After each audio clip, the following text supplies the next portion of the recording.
proposé dans une vidéo précédente de dire vos prénoms. Je vais commencer par ça aujourd'hui. Et si jamais tu voudrais que je dise le tien dans une autre vidéo, tu peux le laisser en commentaire sous cette vidéo que tu es en train de regarder. Et je le dirai dans une prochaine. Si jamais tu n'aimes pas trop l'idée de mettre ton prénom de façon publique, ce que je peux comprendre, je pensais faire un Instagram et à ce moment-là tu pourras peut-être me l'envoyer par DM là-bas ou alors sur une adresse mail. Bon, on trouvera bien une solution, mais voilà, n'hésite pas à me dire. Et ouais, on va pouvoir commencer avec ça. Et ensuite on fera un peu de présentation des livres que j'ai lus récemment. Donc on va commencer avec Jeanne. Jeanne, Jeanne, Jeanne, Jeanne, Jeanne, Jeanne, Jeanne, Jeanne, J-E-A-N-N-E. Jeanne, Jeanne, Jeanne, Jeanne. Merci Jeanne, merci Jeanne. Ensuite on a Raphaël. Raphaël, Raphaël, Raphaël, Raphaël, Raphaël. C'est étrange en fait de dire vos prénoms. Raphaël, Raphaël, Raphaël. Quand j'étais petite, je voulais m'appeler Raphaël. Raphaël, Raphaël, Raphaël, Raphaël. Et pour finir, on a Léa. Léa, Léa, Léa, Léa, L-E-A, Léa, L-E-A, Léa, Léa, Léa, Léa, Léa. Merci à vous trois d'avoir mis vos prénoms et de suivre la chaîne. Ça me fait très plaisir de pouvoir vous remercier comme ça. On va passer au livre.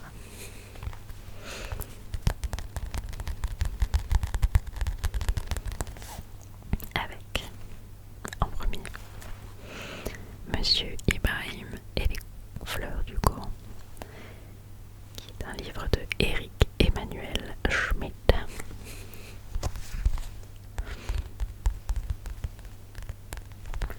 C'est un livre qui est très court et qui était dans la section facile à lire, qui est donc en général pour les gens qui apprennent le français ou qui aiment pas trop la lecture ou qui aiment pas trop lire. Enfin, bon, voilà. C'est court, facile à lire et vu que j'essayais de me remettre dans la lecture, j'ai un peu regardé ce qu'il y avait dans le bac et j'ai vu ça. J'ai adoré la couverture, le titre m'a plu, j'ai lu la première phrase et j'étais accrochée parce que c'est une écriture très crue et j'adore ça. Si tu connais Virginie Despentes, j'adore Virginie Despentes. C'est une écriture très droit au but, très crue.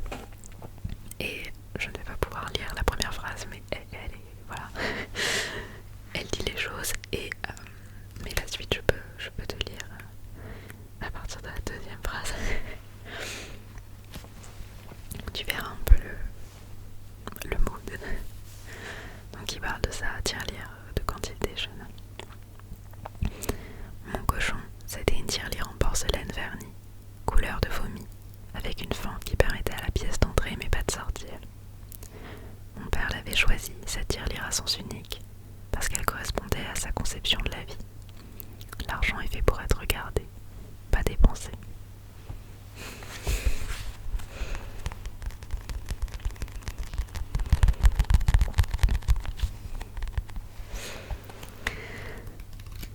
Et voilà, c'est vraiment un très court livre, 75 pages. Ça se lit très vite, très bien, l'histoire d'envie de continuer. Et en fait, c'est ce genre de truc où tu sais qu'il n'y en a pas beaucoup, du coup je me forçais genre à ralentir, à pas le lire trop vite et tout, profiter, mais ouais, forcément 75 pages. T'as vite fini, mais c'était super, c'est très beau, très bien écrit et très réel quoi. Enfin c'est quand même pas facile ce qui se passe dans le livre, mais il y a une belle philosophie derrière, il y a un beau message, c'est une très belle histoire. Et j'y pense encore régulièrement, comme quoi il n'y a pas besoin d'un livre de 400 pages pour faire des choses très chouettes. Du coup, je vous le recommande. Monsieur Ibrahim et les fleurs du Coran. Éric Emmanuel Schmitt. Le suivant, c'est Amélie Nothomb, Métaphysique des tubes.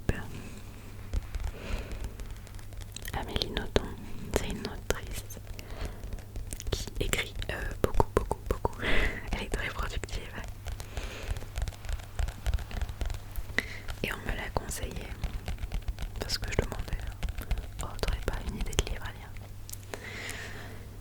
Et on m'a conseillé du coup Métaphysique des tubes en me disant attention, c'est un peu particulier, peut-être que ça te plaira pas.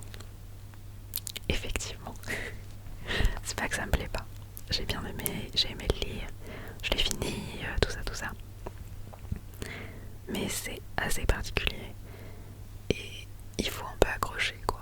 Et je suis très contente de ne pas avoir lu la 4e de couverture sur ce livre parce que ça spoil tout, moi je trouve. Donc encore une fois, alléluia, je ne l'ai pas lu. Sinon c'est un peu dommage parce que il y a un peu ce truc où tu lis et tu comprends pas trop ce que tu es en train de lire et petit à petit ça se forme et tu comprends ce qui se passe, etc. Et là ça devient assez drôle quoi du coup. Et c'est ce genre de choses où tu lis, puis ensuite tu comprends tout ce que tu viens de lire quoi. Voilà. Alors que si tu lis la 4e, bah ils te disent déjà tout. Ce qui est un petit peu dommage à mon sens. Voilà. Ensuite, que je vous ai déjà un peu présenté en soi. Je sais plus si c'est une vidéo qui est déjà sortie ou pas. C'est plutôt ça. Oui, si, elle est sortie, je crois. Du coup, c'est Noir, comme d'habitude, de Anne-Sophie. De Anne Saumon. Anne-Sophie. Attends, elle s'appelle même pas Anne, non mais. Annie Saumon.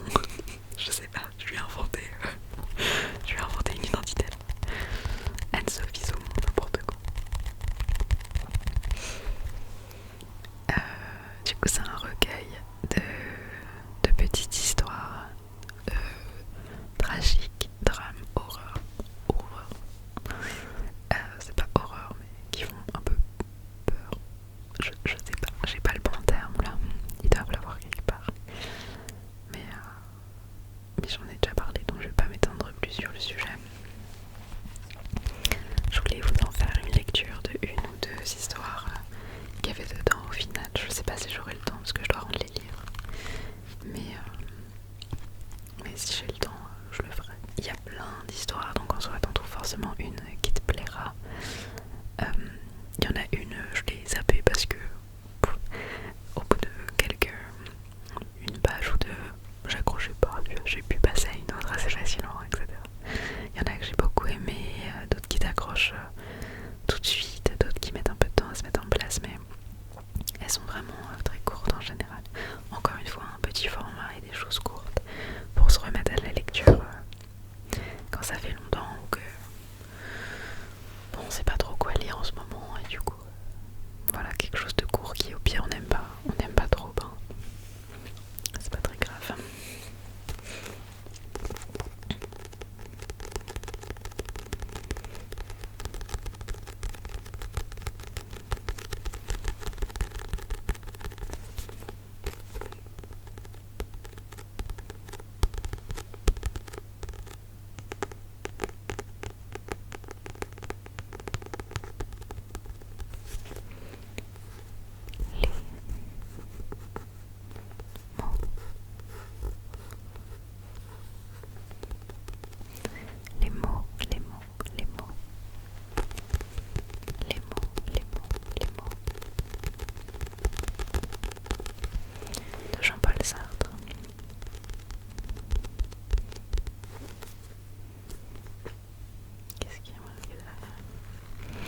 commencé à lire il y a très peu de temps.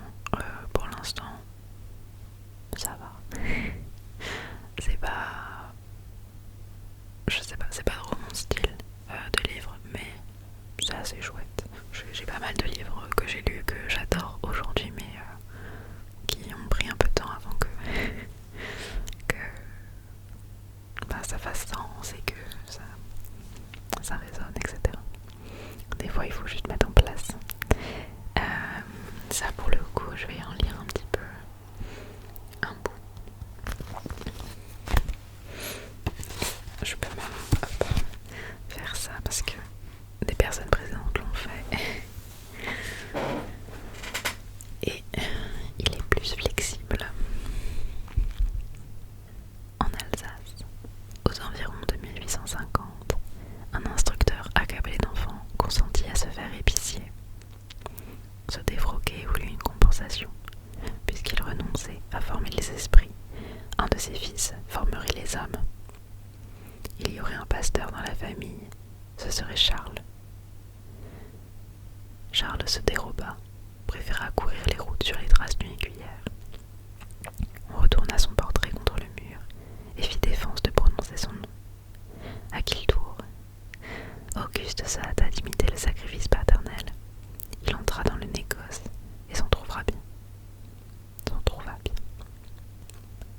Restait Louis. Il n'avait pas de prédisposition marquée. Le père s'empara de ce garçon tranquille et le fit pasteur en un tournement. Plus tard, Louis poussa l'obéissant jusqu'à engendrer à son tour un pasteur, Albert Schweitzer, dont on sait la carrière. Cependant, Charles n'avait pas retrouvé son écuyère. Le beau geste du père l'avait marqué. Il garda toute sa vie le goût du sublime et mit son zèle à fabriquer de grandes circonstances avec de petits événements.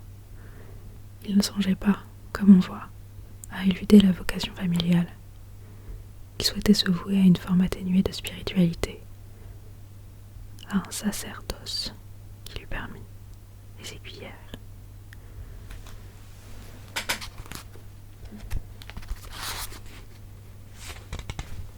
Le professorat fit l'affaire. Charles choisit d'enseigner l'allemand. Il soutint une thèse sur la méthode publia avec la correspondance de carrière rapide. À Paris, pendant un discours dans un tirage à la main du ministre. Chers enfants, jamais de quoi vous parler aujourd'hui de la musique. Il excellait dans les vers de circonstance. Il avait coutume de dire aux réunions de famille: Louis est le plus pieux, Auguste le plus riche, moi je suis le plus intelligent. Les frères riaient, les lèvres. Non, Charles le sera avec Louis, fille d'un avoué catholique. Elle détestait. À 70 ans, Louise parlait encore de la salade de porc.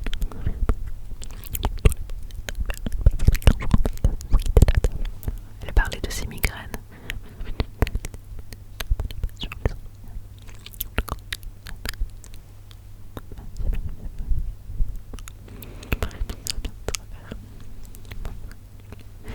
Elle doutait de tout. Ils prétendent que la terre tourne. Qu'est-ce qu'ils en savent? Entourés de vertueux comédiens.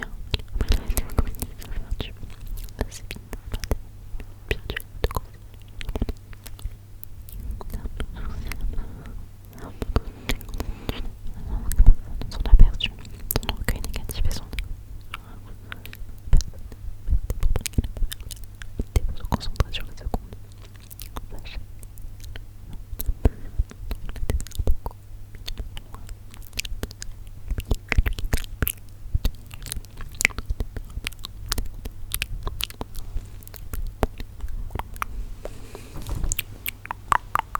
Naturaliste et puritain, cette combinaison de vertus est moins rare qu'on le pense.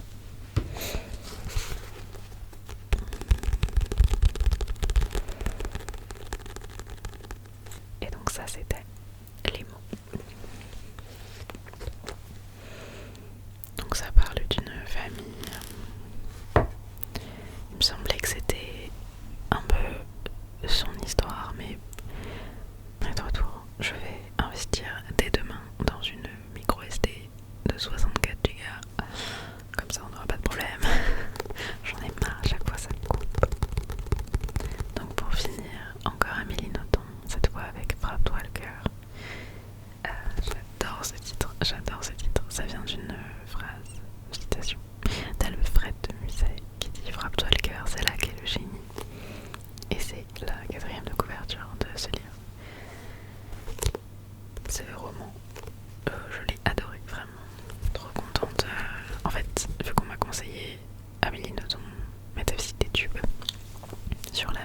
étagère il y avait ce livre-là.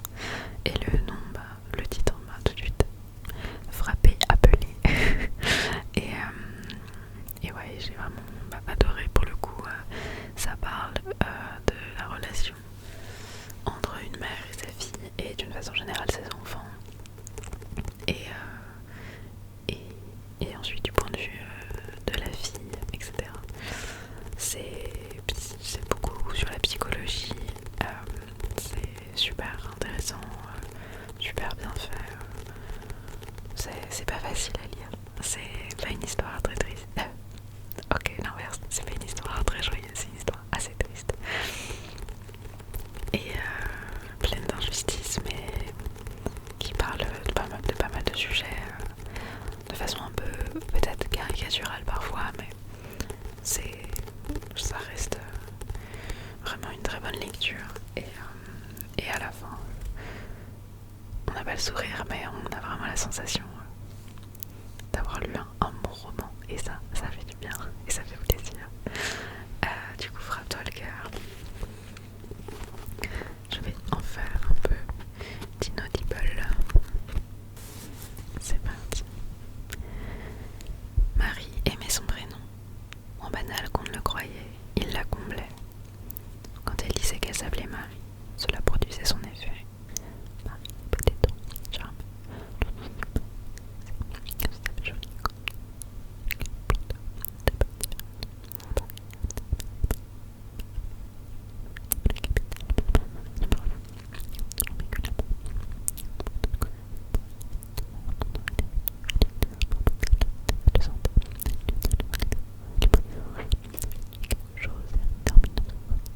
Place aux jeunes.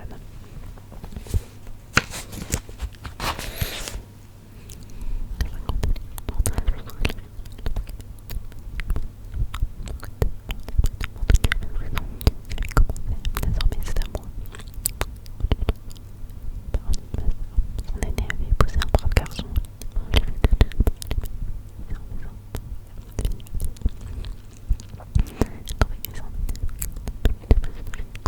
La nuit, de rentrer à sa salle au lever du jour. Marie, vous avez encore fait la vie, vous?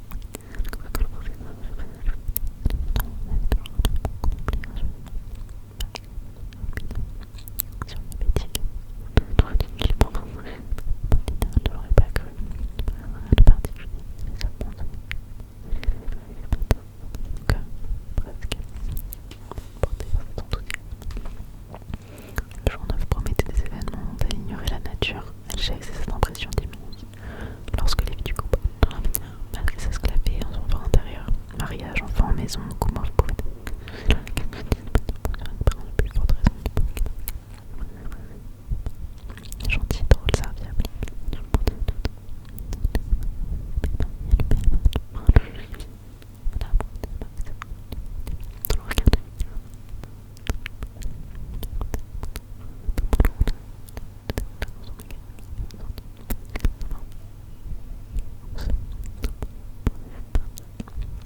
Elle aime incarner l'espace d'une nuit, le meilleur espoir féminin.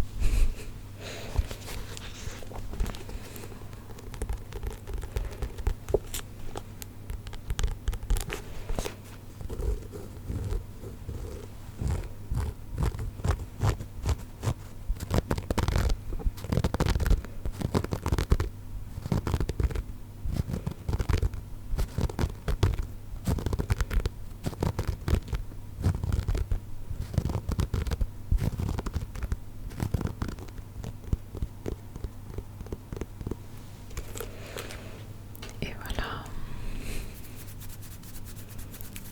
je t'ai présenté du coup 5 livres, 1, 2, 3, 4, 5, ouais. Et mes chouchous, c'était Frappe-toi le cœur et Monsieur Ibrahim et les fleurs du